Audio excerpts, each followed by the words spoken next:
Welcome to the Know. I'm Ashley Jenkins and Happy New Year, everybody. It was a nice long break, but now we're back, and here's all the news you might have missed from the last few days of that nice holiday break.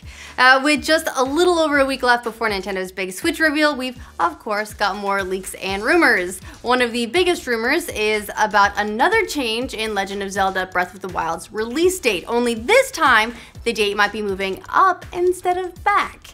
The reliable Laura Dale from Let's Play Video Games wrote on Twitter this week that Breath of the Wild is 100% coming in time for Switch's North American launch in March. This is, of course, contrary to Dale's and others' previous reports about Zelda being pushed back to the summer, which she acknowledges, but she says she's seen finalized materials which confirm the new release date. That would definitely be some welcome news for those of us who may possibly have been just a little bit bitter if Breath of the Wild got held back a few months after Switch's launch. Right? Not me. Definitely not. Not gonna worry about it though. But that's not the only Switch news that Dale is breaking this week. She's also got the apparent scoop on another game, Beyond Good and Evil 2, the long-awaited follow-up to Ubisoft's third-person sci-fi camera-based adventure game. Dale reports on Twitter that the game's codename is Odyssey and that it will be revealed at the end of Nintendo's January 12th event as a Switch exclusive.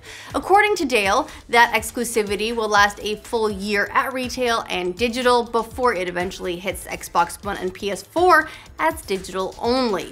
Since Beyond Good and Evil 2 resurfaced over the last few months, rumors have been pointing pretty heavily towards it being a potential Switch exclusive, and Ubisoft has made a ton of comments about their support for the upcoming console as well.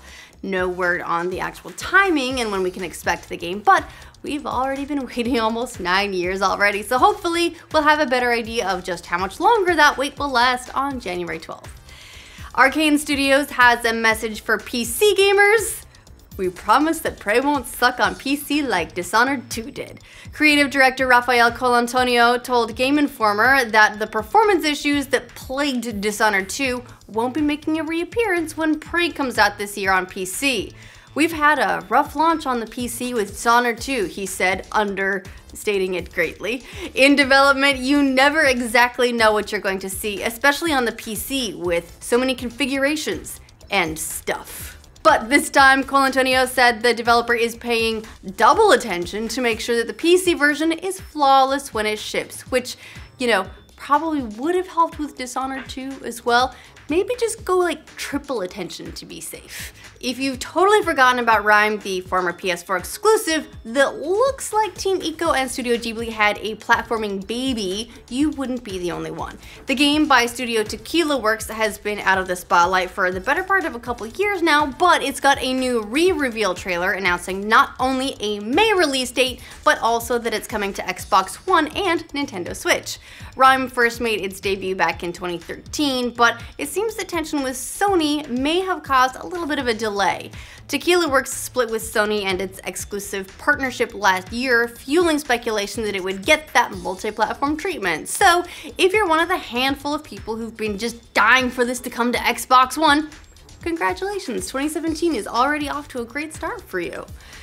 Valve announced the winners of its first ever Steam Awards, a series of unique honors voted on by its user base, and the 12 categories were original to say the least. For Villain Most in Need of a Hug award, the honor went to Portal 2, Skyrim won the Test of Time award, and Dark Souls 3 won the award for Love-Hate Relationship. And the biggest winner, of course, was Grand Theft Auto 5, which won an unprecedented 2 categories. Well, I mean, really every award's unprecedented, but it's extra unprecedented. The Whoa Dude and Game Within a Game awards. As for the year's bestsellers, Steam also released its list of top games by gross revenue in 2016. In the top tier were XCOM 2, Counter-Strike Global Offensive, No Man's Sky, Dota 2, Grand Theft Auto 5, Dark Souls 3, Rocket League, Fallout 4, Witcher 3 Wild Hunt, Civ 6, The Division, and Total War Warhammer.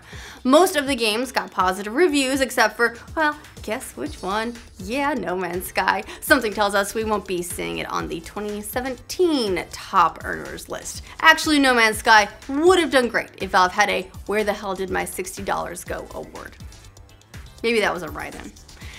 The Thor and Hulk team up in Thor Ragnarok is about to get a little bit more team-uppier, it sounds like, thanks to the inclusion of a new Marvel hero into the mix.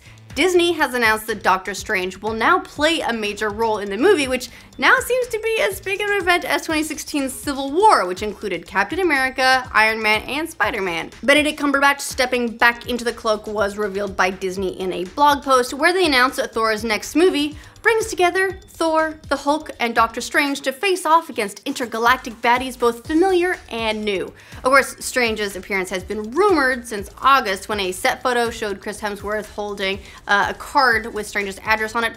Also, there was sort of the end teaser scene after Doctor Strange, which hinted that they were going to be getting all buddy-buddy, so they telegraphed it just a little bit. So now, the Galactic Buddy Road Trip gets a third wheel in the form of Doctor Strange, which should make for an interesting addition to the film's Planet Hulk storyline. Thor Ragnarok releases November 3rd, but I imagine it won't be long before we get more details about it. Ben Affleck is still being super coy about whether or not he'll actually direct the upcoming Batman movie. He told Entertainment Weekly it's not set in stone that he'll be behind the camera for the standalone film. It's not a set thing and there's no script, he said. If it doesn't come together in a way I think is really great, I'm not going to do it. Which is kind of a weird way to hedge your bets, right? Like, if it's not great already, I'm not gonna be in charge of it. I mean, aren't you supposed to be the director? Isn't that kind of your job to make it good? Maybe this is Affleck though, just telling Warner Brothers that he's serious about wanting a good script as opposed to another, well, Batman v Superman or Suicide Squad. He doesn't want to get stuck writing it in like 6 weeks. Affleck has said in the past that any Batman movie would have to pass a really high bar in order for him to make it. So it's getting kind of awkward though. It's like the Batman franchise keeps asking Ben Affleck out on a date and he's like, yeah, I don't know, maybe like 10 years ago, but now I have an Oscar and a beard. Turns out digital bucks are worth a lot of real money. The price of a Bitcoin broke the $1,000 mark, which is the highest level in more than 3 years. It was trading at around $1,020 today, a level that the cryptocurrency hasn't hit since late 2013. The last few months have seen a surge in Bitcoin values driven largely by the devaluation of the yuan, the election of Donald Trump, and general worldwide unrest. Experts say that the number of people mining Bitcoins is growing, and that's creating a network effect that's driving up prices.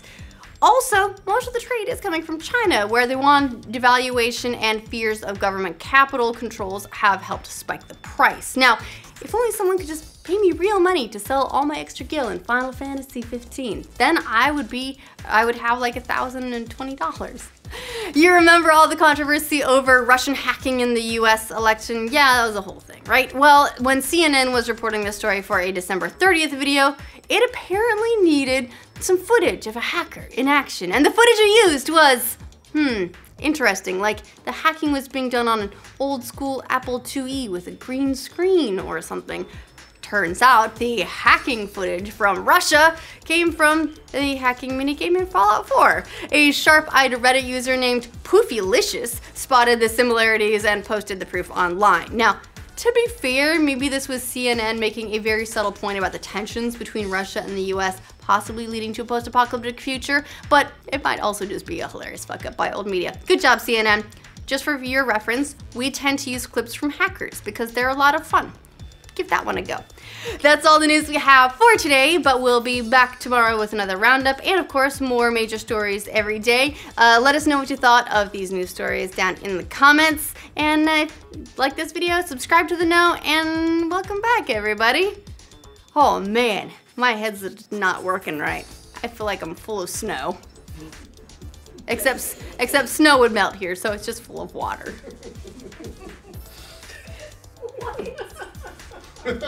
Don't your head just feels like it's just not working right? Yeah.